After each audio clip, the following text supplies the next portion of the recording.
Si tu veux être riche et milliardaire plus tard, mets un énorme pouce bleu à cette vidéo. Résistance. Toutes les personnes qui ont écouté mon album, ça m'a fait énormément plaisir. Si vous avez envie de l'écouter sur YouTube, je mets un lien dans la description. Personnellement, je n'ai absolument rien contre Inoxtag. J'ai sorti une vidéo justement où je parlais de l'affaire de Amaru, où j'ai fait part de mon avis sur la situation quand j'ai vu des personnes qui avaient unfollow Amaru parce qu'effectivement, il y a eu un drama autour de Amaru avec des preuves qui pour moi ne tiennent pas la route. Donc j'ai fait une vidéo là-dessus en disant que je trouvais que c'était un manque de respect. C'était justement une sorte d'hypocrisie envers lui quand même. Et donc Inoxtag a décidé de mettre un commentaire. Moi, je tiens à préciser, j'ai absolument rien contre Inoxtag personnellement. Je le connais pas. C'est quelqu'un qui est apprécié par beaucoup de personnes. Je suis pas en train de critiquer sa personnalité, hein. Je trouve que c'est un gars qui partage de très bonnes énergies. Je donne mon avis sur la situation. Il donne son avis sur la situation. Faut prendre du recul. Donc, il a commenté ma vidéo et dans cette vidéo, j'avais tout simplement dit que j'aimerais en fait le voir parler publiquement de cette histoire par rapport à Amaru, qui s'explique par rapport au fait qu'il a unfollow. Est-ce qu'il sait des choses qu'on sait pas ou ce genre de choses. Et donc, il a répondu,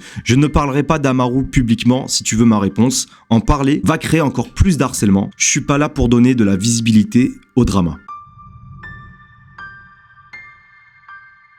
Déjà, merci d'avoir répondu, d'avoir pris le temps de commenter, de regarder la vidéo, parce que je pense que c'est quand même quelque chose d'important. T'aurais pu t'en foutre, comme la plupart. Non, t'as pris le temps de regarder la vidéo, t'as pris le temps de comprendre ce que moi je pensais de la situation. Le fait que t'aies pas envie d'en parler publiquement parce que t'as pas envie de donner de visibilité au drama, je peux le comprendre. T'as pas envie de te mêler à ça, je peux totalement le comprendre. Maintenant, comme j'ai dit dans ma vidéo, on parle quand même de preuves. Les preuves qu'on a eues, elles sont très floues. C'est parti dans tous les sens. Il y en a qui ont commencé à supprimer des trucs. Il y en a qui ont commencé à avouer que c'était faux. Aujourd'hui, ce qu'il faut savoir, c'est que j'ai appris en fait que Inoxtag avait unfollow Amaru, tout comme Michou, tout comme plein d'autres en fait, sur Twitter. C'est-à-dire qu'il y a des gens, il y a beaucoup de personnes qui ont remarqué que Inoxtag l'avait unfollow. Et donc je suis allé vérifier par moi-même et effectivement il a unfollow. Il me semble qu'ils avaient quand même fait des vidéos ensemble, donc ils se connaissent un petit peu. Je pense pas que ce soit les meilleurs amis du monde à la base, mais ils ont quand même fait des vidéos ensemble. Je veux dire, humainement, ils se connaissent, ils ont fait des collaborations ensemble. Tu dis que en parler publiquement, ça pourrait créer encore plus d'harcèlement. Et moi, il y a un truc que je comprends pas, c'est que le fait que tu l'aies unfollow, tout le monde peut le voir. Donc forcément, avec ça, en fait, tu fais passer un message. Que tu le veuilles ou non, ce que tu fais véhiculer en l'unfollow, c'est quelque chose de négatif envers lui. Tu dis que tu veux pas en parler publiquement, t'as pas envie d'être mêlé à ça, mais d'un côté, tu l'unfollow. Donc, d'une certaine manière, tu envoies un message. Tu vois ce que je veux dire? Si t'avais vraiment voulu ne pas être lié à tout ça, voilà, ne l'unfollow pas. Essaye quand même de te renseigner sur le drama, ne l'unfollow pas, essaye de lui parler, de lui poser des questions. Salut mec, j'ai vu ça sur toi, est-ce que tu peux me dire quelque chose? Est-ce que tu peux m'expliquer? D'une certaine manière, tu envoies un message quand même négatif par rapport à lui, parce que si tu l'as unfollow, c'est pas parce que tu avais envie comme ça de l'unfollow, tu l'as unfollow parce que tu es peut-être en désaccord avec ce qui s'est passé dans le drama, mais encore une fois, le drama, faut prendre avec des pincettes. Ce qui s'est passé avec TK et cette fameuse fille de 16 ans à l'époque qui a fait énormément de bruit. Ce qu'il faut savoir, c'est que TK, pendant des années et même encore aujourd'hui, il se fait insulter dans tous les sens. Il se fait harceler, menacer. Il y a des gens qui veulent le pousser à mettre fin à ses jours. Mais quand tout ça s'est passé par rapport à TK, tout le monde l'a vu. Tout le monde l'a vu, l'acharnement qu'il était en train de se manger à l'époque. Tout le monde l'a vu. Que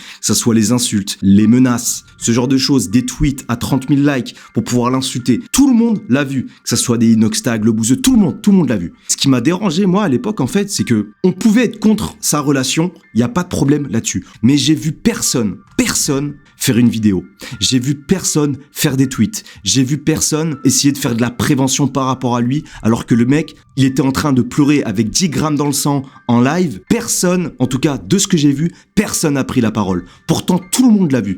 La seule personne qui a fait une vidéo pour en parler, parce que moi je voyais ce qui se passait, c'est moi. Je suis un des seuls à avoir fait une vidéo parce que je trouvais pas ça normal ce qui se mangeait. Et ça veut pas dire que je suis en accord avec la relation qu'il a eue avec cette fille de 16 ans. J'ai vu personne porter ses couilles là-dessus. Faut quand même en fait se rendre compte qu'il y a des centaines de milliers de personnes qui l'ont insulté, qui l'ont menacé, qui l'ont même agressé dans la vraie vie. Personne n'a pris la parole. Personne voulait faire les partisans de l'anti-harcèlement, la paix, vous savez, nous on veut une bonne image, mais personne n'a ouvert sa gueule. Et faut arrêter avec ça. C'est pas parce que tu cautionnes pas l'harcèlement que tu es d'accord. Moi je l'ai dit que je trouvais pas ça normal la relation qu'il a eu avec cette fille de 16 ans. L'harcèlement, l'acharnement, tout ce qui s'est mangé, c'était pas normal. C'est exactement pareil avec Amaru. Il y a des tweets sur Amaru, des tweets rabaissants, des tweets qui ont 40 000 likes, qui rabaissent Amaru, qui le pointent du doigt avec des mots extrêmement forts. Voilà, Inoxtag, tu me dis que t'as pas envie de créer plus d'harcèlement, mais je suis désolé, tout ce que t'as fait dans l'histoire, c'est de l'unfollow et d'envoyer un mauvais message par rapport à lui. C'est quand même quelqu'un que tu connais dans la vraie vie, avec qui tu as fait des collaborations. Elle est où votre humanité? Vous vous mettez pas à la place des autres? Est-ce que toi, Inoxtag, en tant qu'humain, tu peux quand même comprendre ce qu'il est en train de subir, par exemple, Amaru en ce moment, où t'en as rien à faire? Le jour où quelqu'un va mettre fin à ses jours par rapport à ça, ça va exploser dans tous les sens. Et on va voir des stories, oh là là, paix, franchement, repose en paix. Ça sera trop tard, en fait. C'est maintenant. Et je suis pas en train de dire qu'il faut le défendre pour telle ou telle chose. Juste, faut pas cautionner l'harcèlement, faut pas cautionner ce genre de choses. Et j'ai vu personne. Des mecs comme Joyka, Mastu, tout ce que tu veux, tous les mecs du Lowat. Personne veut faire une petite story Insta pour dire, écoutez les gars, il y a des choses que j'ai vues, je suis pas d'accord avec ça, on peut pas cautionner l'harcèlement, on peut pas cautionner ce genre de choses. J'ai vu personne dire ça. Il y a personne qui porte ses couilles. Peut-être que c'est des gens qui ont une carapace et qui ressentent pas les émotions des autres, peut-être. Moi, personnellement, l'histoire de TK ou l'histoire d'Amaru, ça me fait de la peine. Et moi, je me suis mis à la place de TK à l'époque. C'est moi qui ai fait une vidéo pour parler de ce qui se passait avec son ex-copine. Il y a rien qui justifie un harcèlement, des menaces ou ce genre de choses. Et c'est pas parce que tu es contre le harcèlement de ces personnes-là que tu es forcément en accord avec ce qu'elles ont pu faire dans le passé ou autre. Faut arrêter avec ça. Je voulais m'excuser parce que c'est vrai que j'ai parlé d'Andrea dans ma vidéo. J'aurais pas dû en parler parce que c'était hors sujet. Donc je m'excuse par rapport à ça, de ce qu'a subi un mec comme TK. TK, t'es quand même allé chez lui. Je vous ai jamais vu parler de cette histoire-là. Pareil pour Amaru, c'est quelqu'un que tu connais. C'est quelqu'un que tu connais dans la vraie vie. Tu as fait des collabs avec lui. Rompe et soldat résistance.